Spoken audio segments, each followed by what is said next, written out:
Good morning, everyone, and welcome to this seminar and workshop.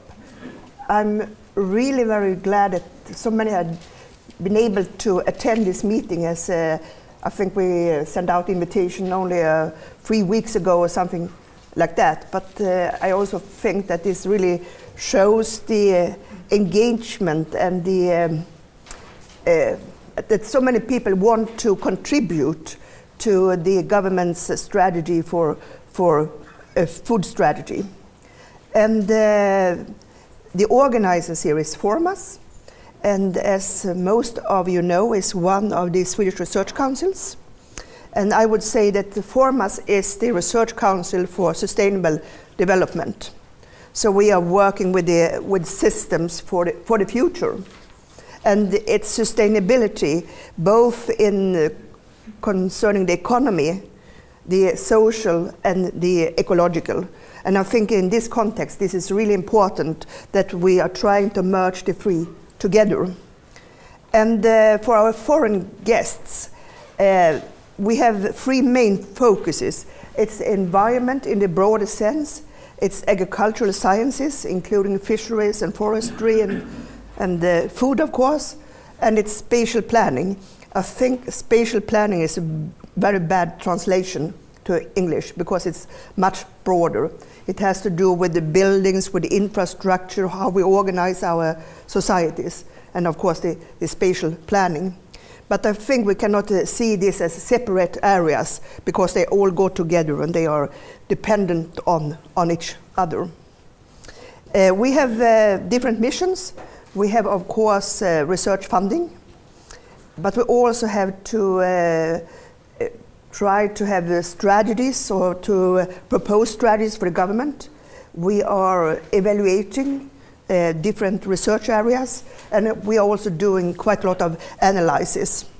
And you might have seen here that we have our strategy, our proposal for the government's bill concerning research, innovation and higher education next year. So if you want to have a copy, you can find it on the table.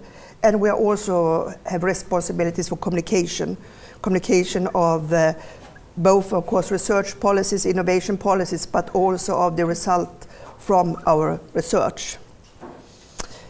And if we see, I think the heading for us is sustainable development, and we are funding both basic research, applied research, and I would also say innovation.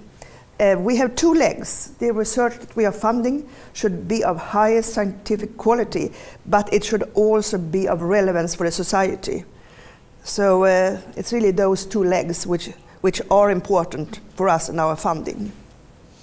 And this is another way to show it, is that some research councils, they are only funding bottom-up research, others innovation, but we are funding from the basic to innovation in 3 areas, and our heading or main focus is sustainability.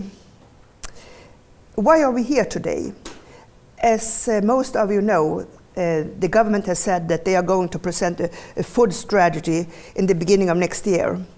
And here is a translation of what we have found as the objectives of this strategy, is to increase employment, production, export, innovation, and profitability in the food sector within the frames of the national environmental objectives. And as in many other cases, Sweden is not alone in doing this. I think that some European countries have done this for decades, and some have just started, but I think we are nearly all doing the same. So I'm really happy to welcome 3 foreign guests from the Netherlands, from Ireland and the UK, and they are going to show or tell us their experiences of working with food strategies. And for us at Formas, it's also very important that the strategy will be evidence-based as much as possible, of course. And also that there will be parts regarding higher education, research and innovation. Otherwise, I have a little fear myself that there will only be a strategy which are trying to solve today's problems. But I think that we need to have really have a strategy for the future, and where we are really trying to have this sustainability, where we have a food production in Sweden which has financial sustainability, which is social sustainable, and also which is ecological, or which could really be in the boundaries of our planet.